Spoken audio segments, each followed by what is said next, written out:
उतरून गेले. मी माझ्या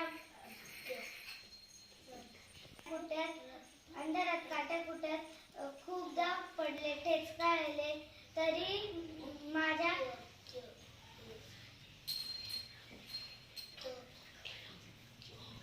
मी तो उंच कडा पार केला. हे शिवाजी महाराजांना कळल्यावर ते आश्चर्यचकित झाले. त्यांनी माझे कौतुक केले. साडी आणि चोळी देऊन त्यांनी माझा सन्मान केला. जिथून मी उतरते त्यांनी तेथे हिरकणी बुरून बांधला. आईच्या प्रेमाच्या आणि शौर्याचा सन्मान करणाऱ्या छत्रपती शिवाजी महाराजांना माझा मानाचा